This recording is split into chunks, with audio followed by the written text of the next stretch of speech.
Thanks. If you don't mind, please state your name and organization for the record, and then please begin your testimony. You got it. Thank you. My name is Matt Priest. I'm the president and CEO of the Footwear Distributors and Retailers of America. On behalf of FDRA, thank you for the opportunity to participate again in this 2019 Special 301 review. We serve as the Footwear Industries Trade and Business Association, and we represent nearly 500 footwear companies and brands across the U.S., including the majority of U.S. footwear manufacturers. Our member companies work hard to design, produce, and deliver shoes to global footwear consumers. Here in the U.S., 2.3 billion pairs of shoes cross U.S. borders every year, and that's 7.2 pairs of shoes for every man, woman, child every single year. Today, we want to highlight several recent global IP trends. Our written testimony includes greater detail on these issues as they relate to specific countries, but our concerns about global IP protection and enforcement trends fall into what we see as three different categories. Number one, significant challenges on e-commerce platforms. With the e-commerce boom that we're experiencing, footwear companies have seen a substantial and troubling rise in both unauthorized sales and counterfeiting as bad actors use popular e-commerce sites to target unsuspecting consumers here in the U.S. Brands usually have little information on these offenders because platforms do not share the information they have on these sellers with the rights holders. It is impossible for brands to get in touch with each and every online seller suspected of selling counterfeits to ask for additional information and pictures. And in fact, many individuals and entities selling counterfeit goods on these platforms do so using false identities, making it impossible for brands to take action. The GAO highlighted in its 2018 report that 20 of the 47 products it purchased from third-party sellers on popular e-commerce sites turned out to be counterfeit. Every platform selected by the GAO for the study yielded at least one counterfeit good, and it was a very small sample size, to say the least. For this year's report, we encourage you to closely examine the ways in which these current e-commerce channels directly impact IPR protection and enforcement globally.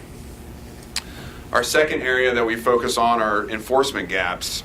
In recent years, bad actors from around the world have discovered new ways to evade customs and deliver counterfeit goods to the U.S. market. Many counterfeiters ship labels and tags separately from infringing products, and then they attach those labels to the infringing products here in the domestic market in order to avoid seizure. Infringers often use express mail and postal services to deliver counterfeit goods in small packages, making it more challenging for enforcement officials to confiscate these goods. The sheer volume of small shipments makes it impossible for customs to adequately screen or x-ray all incoming mail to detect such shipments. When customs seizes counterfeit products and alerts the rights holders, many cases never go further than the seizure of the product because of the lack of information. Additional information and processes for better information sharing could help track the real importer, increase enforcement actions, and reduce repeat counterfeit sellers and shippers. Customs officials may lack sufficient training or knowledge to consider trade dress or design patent infringement as a basis for seizure. In today's 21st century retail environment, the way that a brand presents a shoe, from its appearance to packaging, is a critical part of the customer experience. Companies devote significant resources to innovation in these areas in particular, which directly impact a brand's reputation and the relationship it has built with the customer. The last bucket we focus on is inadequate protections for U.S. companies in foreign markets, which is obviously important to this group. In numerous countries, legal and procedural obstacles exist to securing and enforcing trademark rights. Penalties are often inadequate to deter criminal enterprises from engaging in trademark counterfeiting operations. In many countries, the penalties imposed on these enterprises are so low that they only add to the cost of doing business. Many countries need to establish or improve transparency and consistency in their administrative trademark registration procedures. Also, at times, the judicial systems in developing nations lack transparency and independence, making it difficult for rights holders to pursue claims. Counterfeiters now commonly register domains that advertise and sell counterfeit goods. Many of these counterfeiters use a country code top-level domain to avoid detection and to avoid the reach of the U.S. judicial system. FDRA member companies face significant trademark infringement and lose valuable internet traffic because of misleading and fraudulent domain names, and it can be hard for companies to find relief. The theft of trade secrets has become an increasingly important issue for global brands.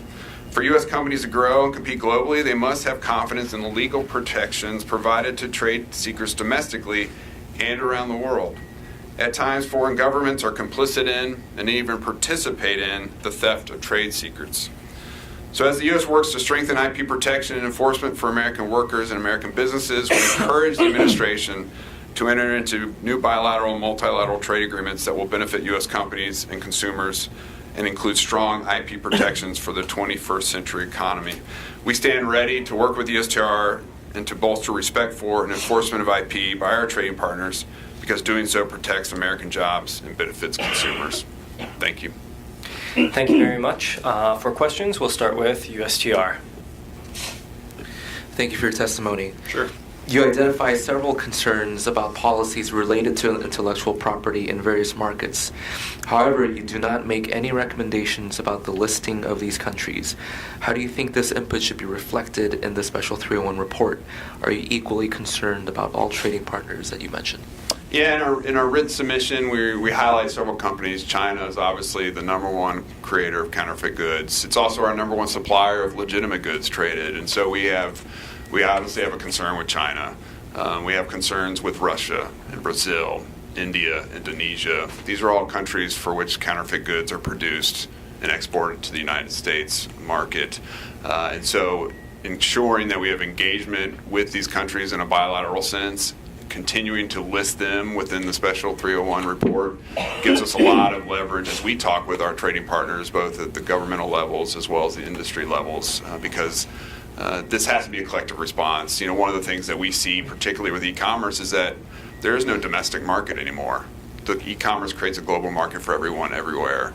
And so we have to be engaging with these countries both for their internal procedures and laws and enforcement, as well as how do we collectively respond to the prevalence of counterfeit goods on online platforms.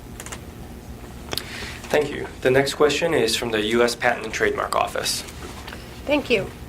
Your submission indicates that China has made a number of significant improvements in the protection and enforcement of intellectual property in the past year, particularly work that the central government has done to raise the importance of IP. Can you provide specific examples that you are referring to, and does it provide a roadmap for the future?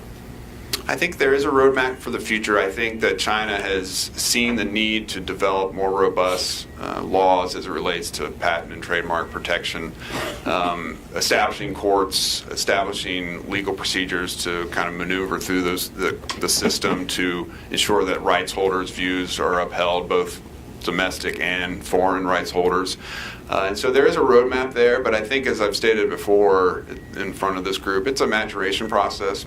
I think the important thing that China needs to realize, and I think they understand this to some extent, is that the development of, you know, they have their own program, Famous Brands, and as a government, we've kind of pushed back on that at the WTO, but they have a strong desire to develop brands that global consumers want.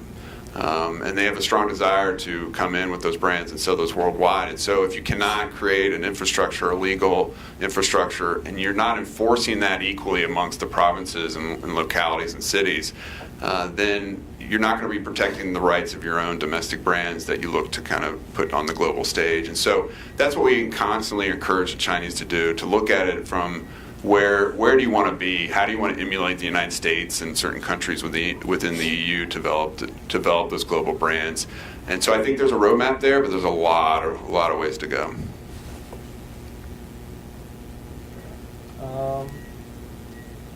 Yes, we have time for one more question, and it comes from the International Trade Administration of the Department of Commerce.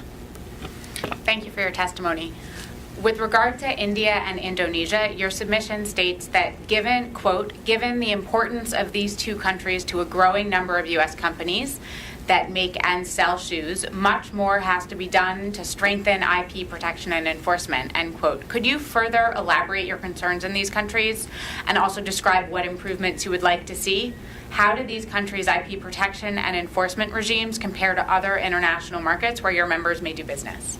It's a great question. So if you look at the sourcing profile for the footwear industry and the import profile, 95% of our imports come from China, Vietnam, and Indonesia in that order. And so most of that is China, Vietnam by far. And so you have these countries, particularly Indonesia and India, who have robust domestic manufacturing of footwear. They're trying to figure out best ways to promote themselves to export, and we are, particularly with Indonesia, seeing a growth in exports to the U.S. marketplace in a variety of different product categories. And so when you have those two countries looking to export, what we find is that there's also the prevalence of counterfeit good creation, not just for local market, but for export. And right now, we kind of have the leverage at this point because both countries are hungry for investment. We work with them directly with their footwear trade associations, our sister associations, and we talk about the need for broader enforcement. For if you want to attract foreign direct investment and orders from global footwear companies, you have to ensure that their rights are protected as they engage with those factories in those countries. And for both countries, I think there's a strong desire to do that. But it does come down to the E word. It always comes down to enforcement and the political will to enforce. And so I think we're at an opportune time to continue to deliver that message because both countries are hungry to capture market share that China is currently shedding. Thank you very much for your testimony. Thank you. Next up, we have the Intellectual Property Owners Association.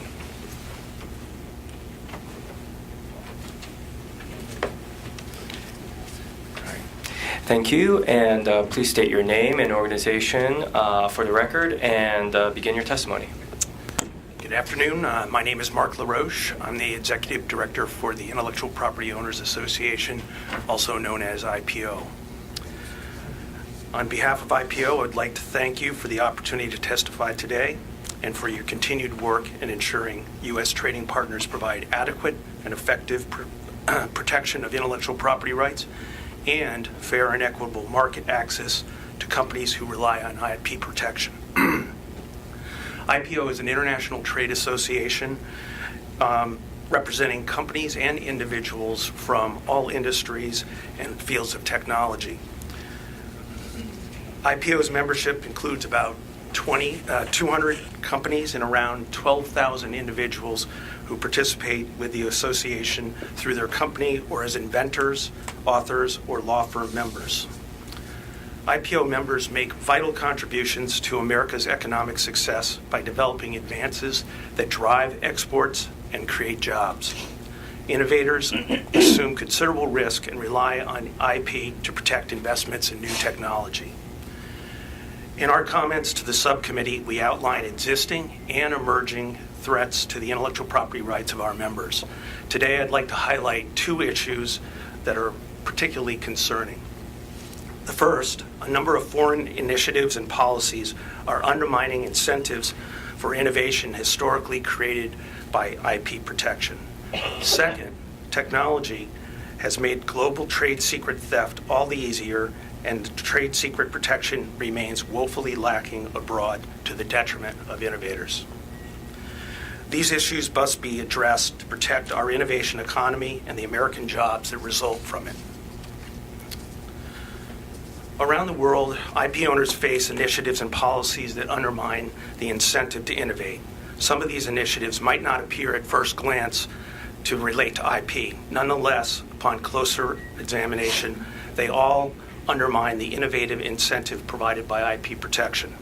Examples include countries with regulatory laws seeking more information than reasonably necessary, or where regulatory agencies share submitted information to others. Several countries, including Brazil and India, provide compulsory licensing schemes, and China's discriminatory technology transfer regulations are just some examples. Such initiatives and policies contribute to the lessening of the value of IP. They discourage rather than encourage innovation. They are detrimental to the many companies that drive our innovation-based economy. Encouraging trading partners to eliminate these types of initiatives and policies should be an important priority. Turning to the second issue I want to discuss, trade secret protection. Technology continues to develop at a rapid pace. Unfortunately, that technology makes it easier to obtain trade secrets illicitly. companies face threats to their hard-earned trade secrets through both illicit means and forced regulatory disclosure, as I mentioned earlier. Many countries fail to provide adequate enforcement mechanisms and punishments to prevent, deter, and remedy trade secret theft. Examples include in China, where our members face high burdens of proof, limited discovery, and damages issues when seeking to enforce their trade secrets. Russia offers nominal, weak, and unpredictable protection for trade secrets, and India lacks civil or criminal statutory protection for trade secrets. In our innovation economy, knowledge is often the most valuable currency. Yet trade secret laws around the world continue to fail to offer a level playing field for innovators. This enables competitors to use an innovator's hard-earned knowledge without the cost of developing it. We urge you to work with and encourage trading partners to adopt much-needed trade secret upgrades to safeguard American know-how.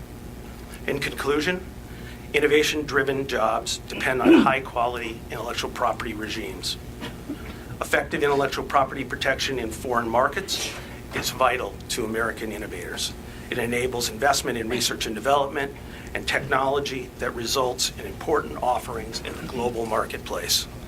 Our members need your continued engagement to ensure the ability to protect their intellectual property. We look forward to working with you to build a global IP environment that encourages innovation and safeguards quality, high-paying jobs in innovation industries.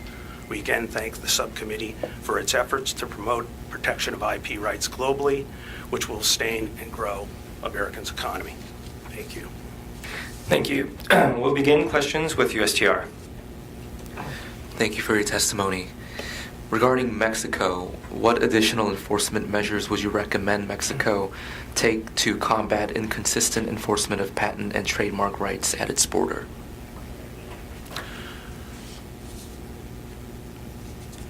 We didn't particularly have any comments on enforcement in our written submission. The things we pointed out were some discriminatory conduct with respect to protection for certain subject matter. Thank you. The next question comes from the U.S. Patent and Trademark Office. Thank you. Your submission notes concern over a lack of regulatory data protection in Australia. Could you please elaborate why the Therapeutic Goods Act or other related laws do not provide adequate data protection relating to the registration of new formulations, combinations, indications, populations, or dosage forms of currently registered therapeutic goods? Are there any new cases that might provide clarity on the application of these laws? Thank you. The concern in that area is with the use of the data that's submitted by innovators and the control of that data, and as well as whether unnecessary information has to be submitted and subjected to public dissemination. With respect to the case, I do recall there being a case, but we can supplement. If I can find that, I can supplement it to you. Thank you. Now back to USTR for another question. Could you elaborate on why you chose not to offer specific rankings for the countries you discussed in your written testimony? As I mentioned in my opening statement, IPO is an international trade association that represents many companies and industries. So our members have varying interests in varying countries. So we don't particularly highlight any particular ranking. The one thing I would draw your attention to that is probably would be obvious is the more comments we made with respect to a country means more opportunities for improvement. But again, our members have different interests in different markets. Thank you. Next, we have a question from the Treasury Department. Thank you for your submission. Where do you face the biggest trade secrets threats? Could you elaborate?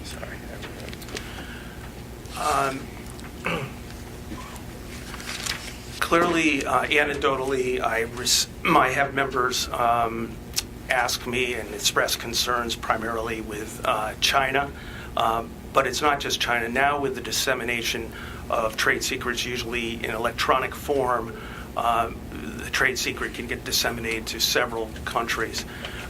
We spent, in our written submission, there's quite a bit of detail about trying to improve the trade secret regime in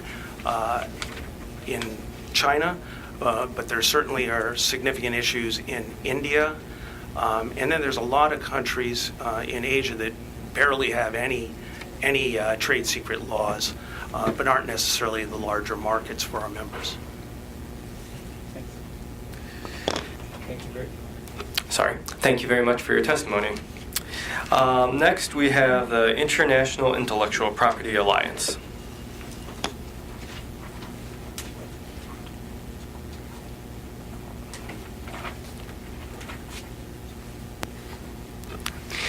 Thank you. Please state your name and organization for the record and begin your testimony.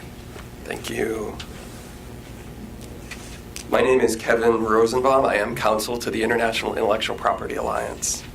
Thank you for the opportunity to present the views of the IIPA in this year's Special 301 process. We applaud the U.S. government for making the Special 301 review a catalyst for positive change to address the challenges faced by the U.S. creative copyright industries in key markets abroad. We welcome the chance to participate, again, in this crucial annual dialogue. IIPA is a private sector coalition formed in 1984 of 5 trade associations representing U.S. copyright-based industries. The core copyright industries combined, according to a December 2018 study, contribute over $1.3 trillion to the U.S. economy, providing almost 6 million jobs and almost 7% of the gross domestic product. Our members are the Association of American Publishers, the Entertainment Software Association, the Independent Film and Television Alliance, the Motion Picture Association of America, and the Recording Industry Association of America.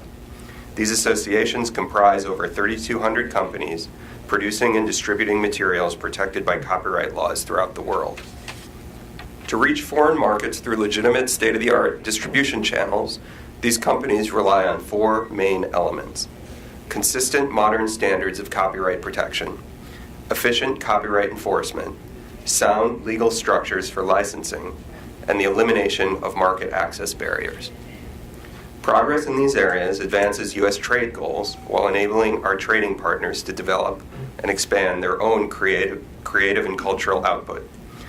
The ultimate objective is to promote markets where the creative industries can bring even more products and services than they currently offer in an increasing variety of ways from a greater diversity of players before an ever-growing global audience. Advancing that objective is a proven means to grow U.S. exports, create good American jobs, and enhance U.S. global competitiveness. With this broad vision in mind, IIPA has participated in every Special 301 review since the 1988 Trade Act created this process. Given some of the other comments provided, it is worth reviewing the specific statutory language and purpose of the Special 301 review, namely to identify, quote, foreign countries that deny adequate and effective protection of intellectual property rights or deny fair and equitable market access to U.S. persons who rely on intellectual property protection, unquote. It is critical for the Special 301 process to maintain this focus on intellectual property protection, in our case, copyright protection and enforcement. There are those who ask you to dilute this focus, to weaken protections and enforcement, in order to accommodate the perceived interests of business sectors that, by their own words, depend on expanding the zone where copyright protections do not apply. This is not what Congress intended when it created the Special 301 process, and it is not consistent with the clear statutory language of Special 301. This is not the approach that has made Special 301 so successful. And the Special 301 process is not the place to advocate that our trading partners weaken their copyright regimes, and especially in countries where legitimate copyright rights holders cannot get a toehold due to grossly inadequate copyright protection or enforcement. In this year's submission, IIPA recommends that 19 countries be identified in the 2019 Special 301 report. All these are listed in our hearing statement with capsule summaries on the 10 countries we recommend for inclusion on the priority watch list: Argentina, Chile, China, India, Mexico, Russia, South Africa, Taiwan, Ukraine, and Vietnam. Our submission highlights 5 legal reforms that our trading partners should focus on to adequately and effectively address all forms of piracy in a fast-changing technological environment. Most fundamentally, U.S. trading partners must both accede to and fully implement the WIPO Internet Treaties, which set global minimum standards for copyright protections in the digital environment. Furthermore, in many countries around the world, copyright reform efforts have become a vehicle for proposals that threaten well-established global norms, including but by no means limited to the requirement to confine all exceptions and limitations to copyright protections within the well-established 3-step test.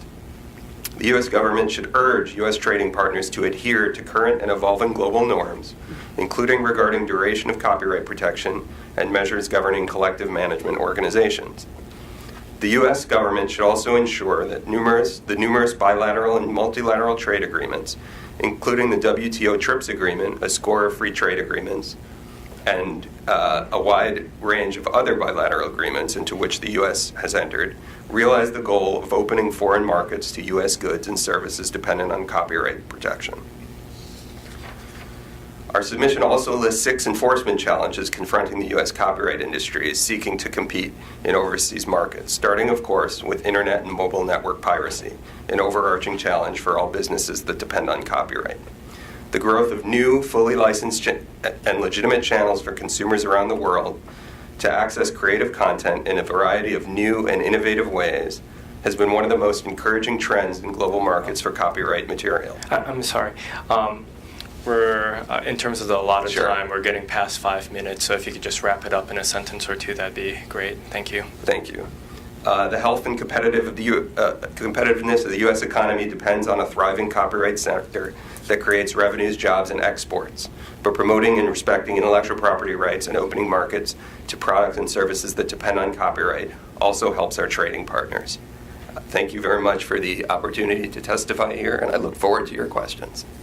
Thank you very much. We'll start with a question from USTR.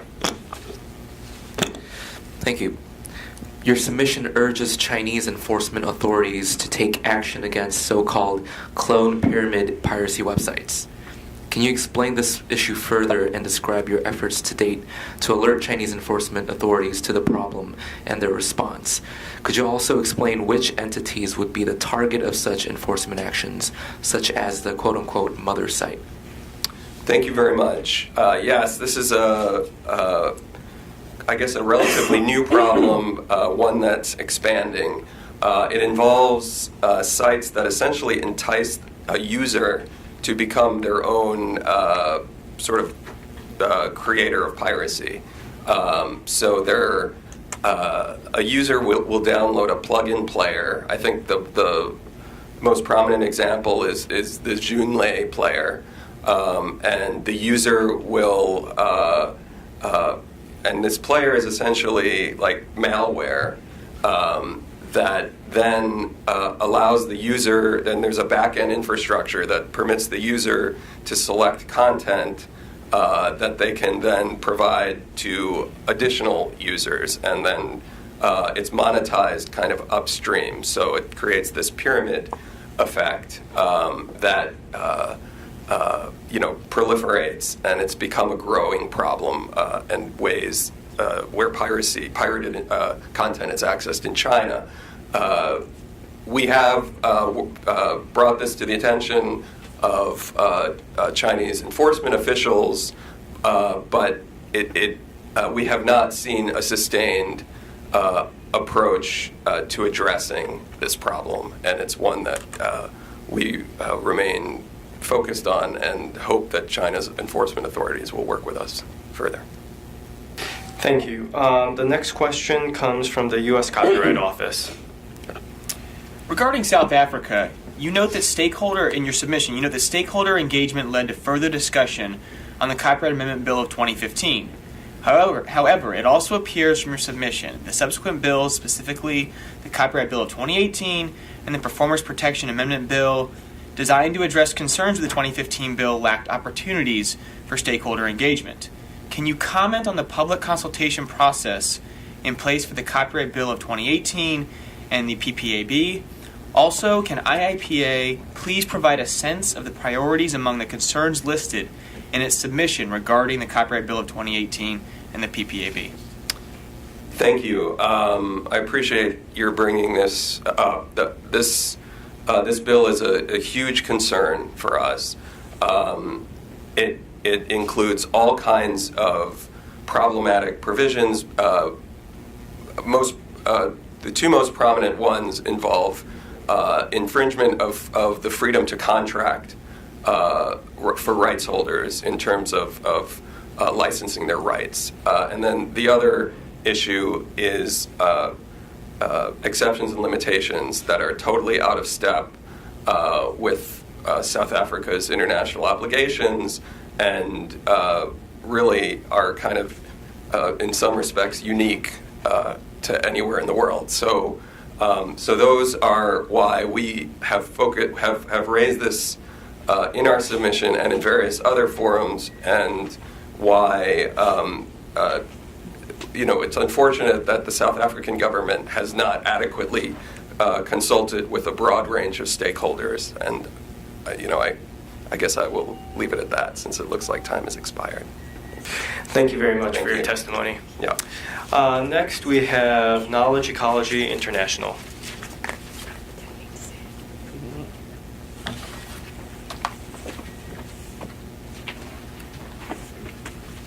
You want me to, would you like me to limit the initial comments so you can ask questions? Yes. Generally, the format is 5 minutes for your testimony and then 5 minutes for questions, if you don't mind. Sure. But let's first start off with, if you could just state your name and organization for the record and begin your testimony.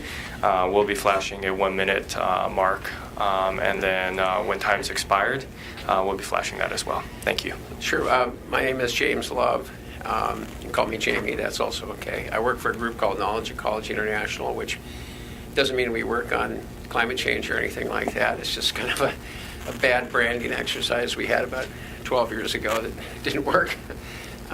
We work a lot on issues about intellectual property rights, but also innovation policy, and including things that have to do with copyright and patents, not limited to.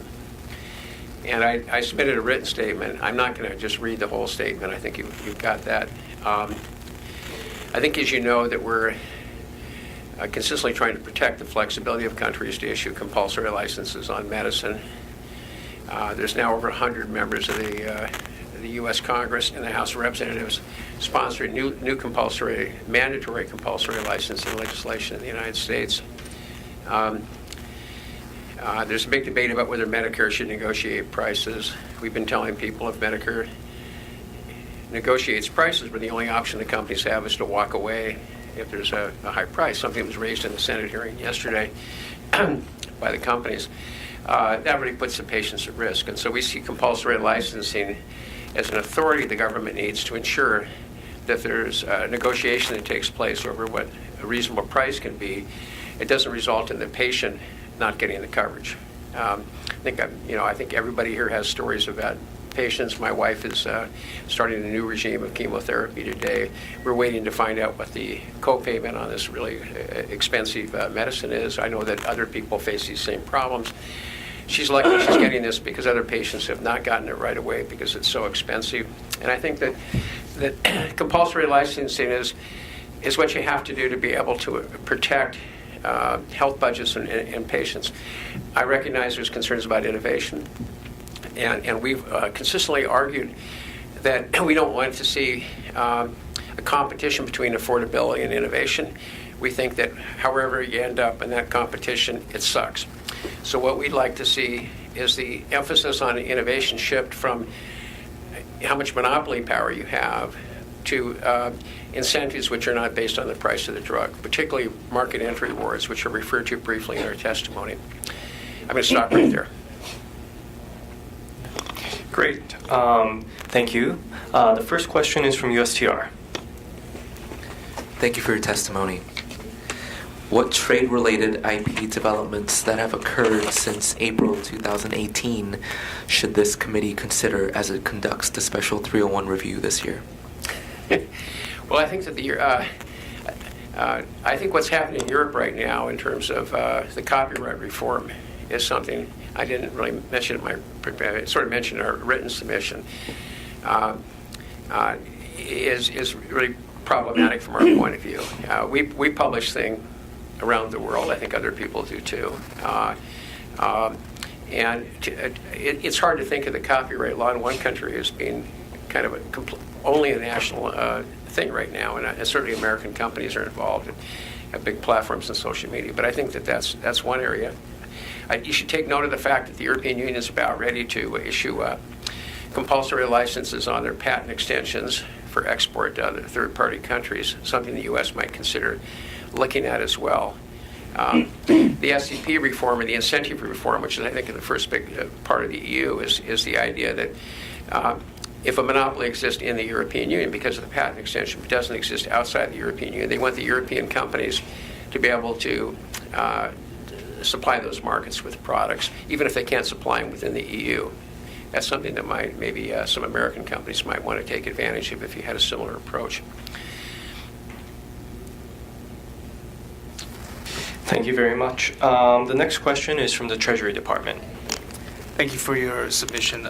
Your public submission comments on the Special 301 process and notes that USTR should, quote, reframe its focus and use the process to develop and outline the policies and norms that it wants to promote.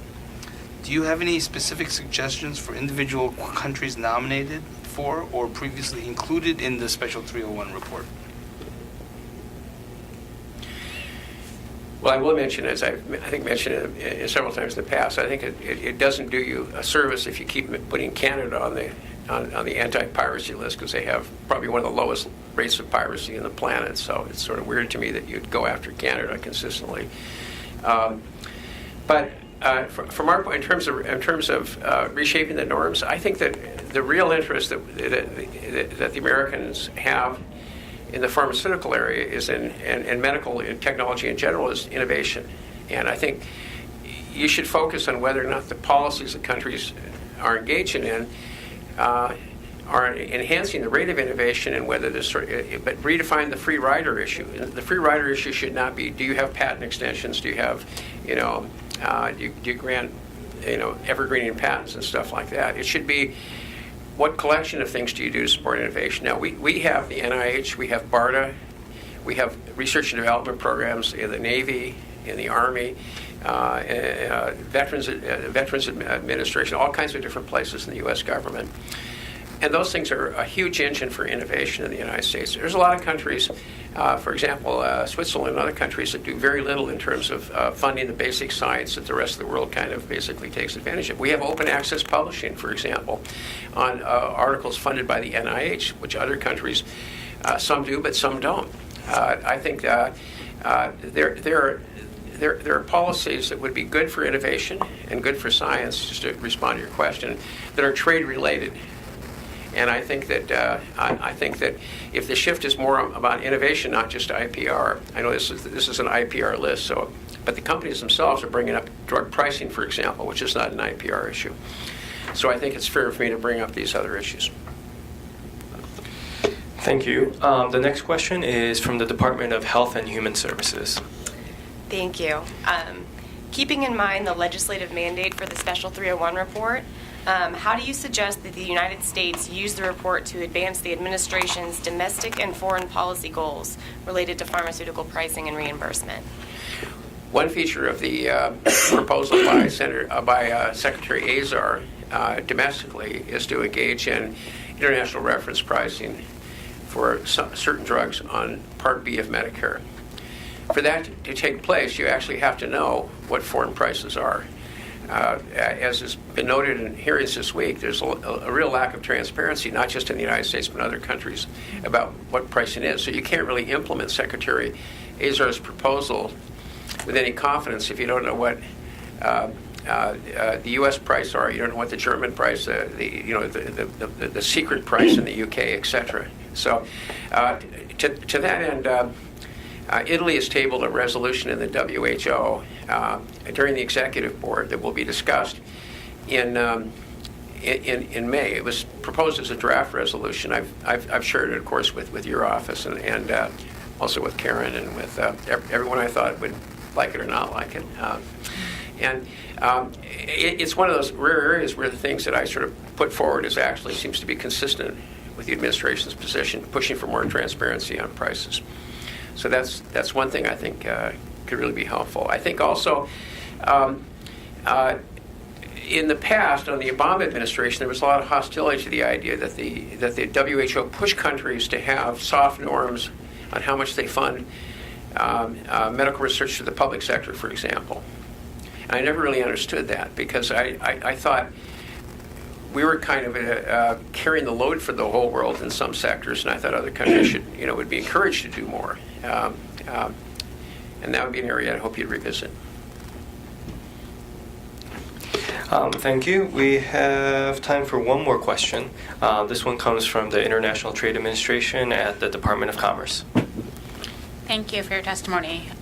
In KEI's view, are there foreign countries that lack adequate and effective protection and enforcement of intellectual property rights? Yes. What foreign countries should USTR identify?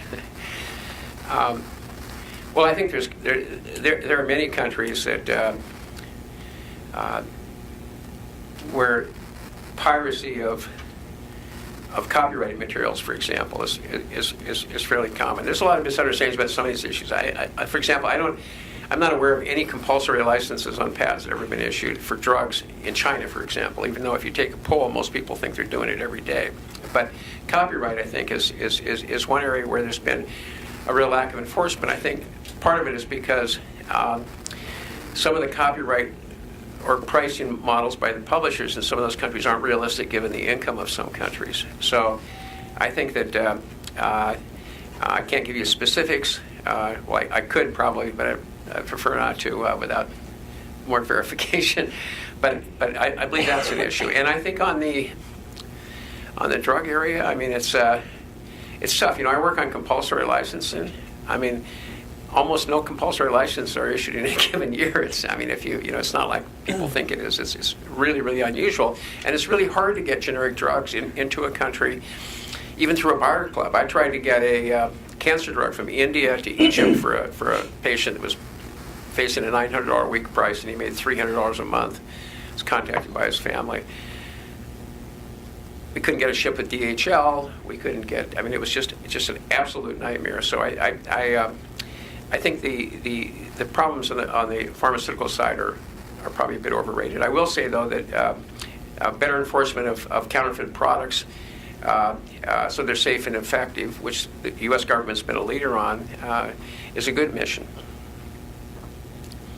Thank you very much for your testimony.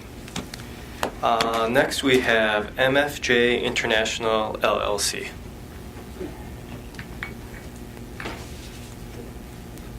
Thank you. Please state your name and organization for the record and begin your testimony. Thank you very much. My name is Fabiana Jorge from MFJ International. I appreciate the opportunity to testify today. MFJ International is a consulting firm with a significant focus on increasing access to affordable drugs throughout the world. This testimony is not made on behalf of any client.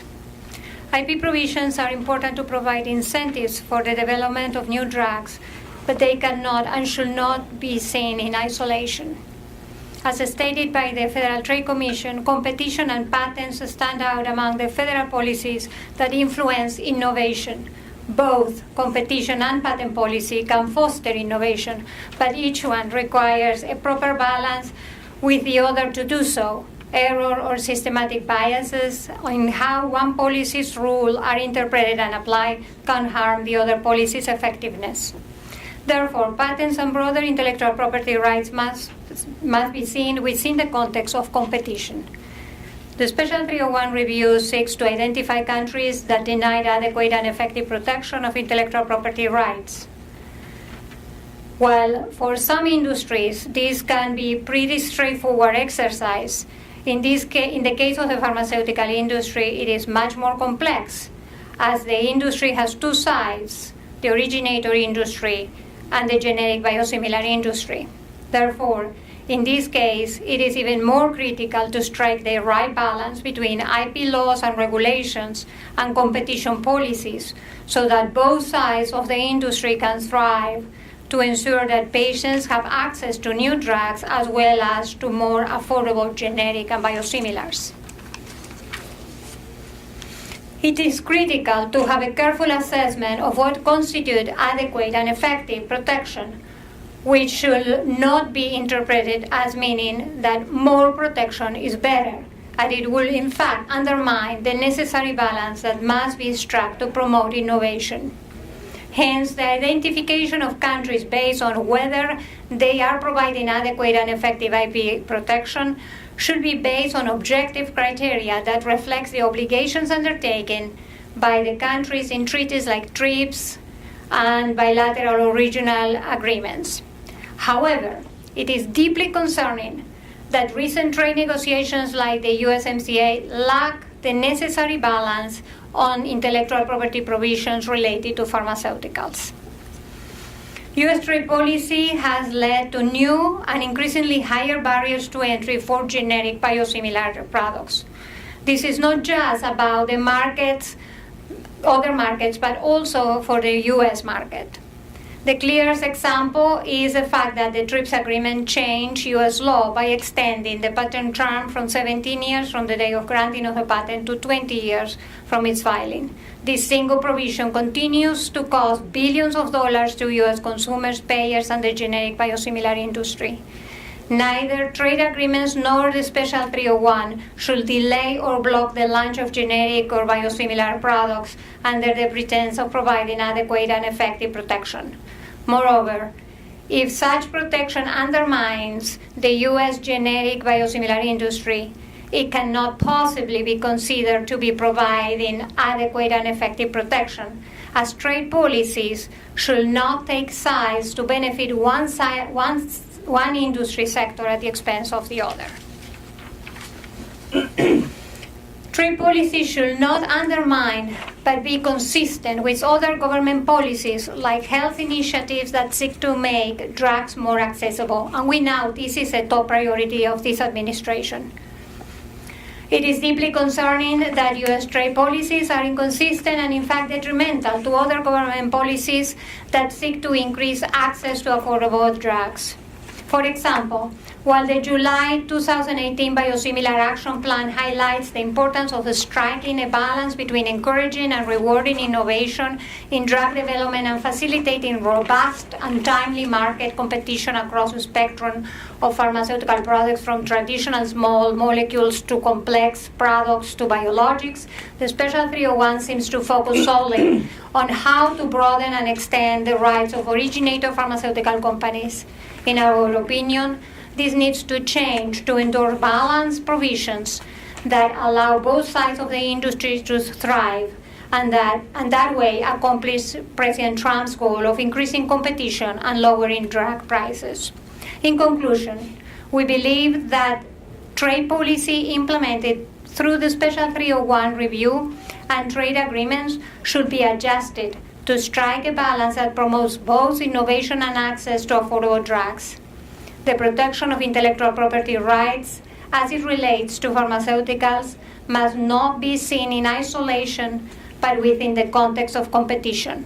Only then will such protection be adequate and effective. Thank you very much. We'll start questions with one from USTR. Thank you.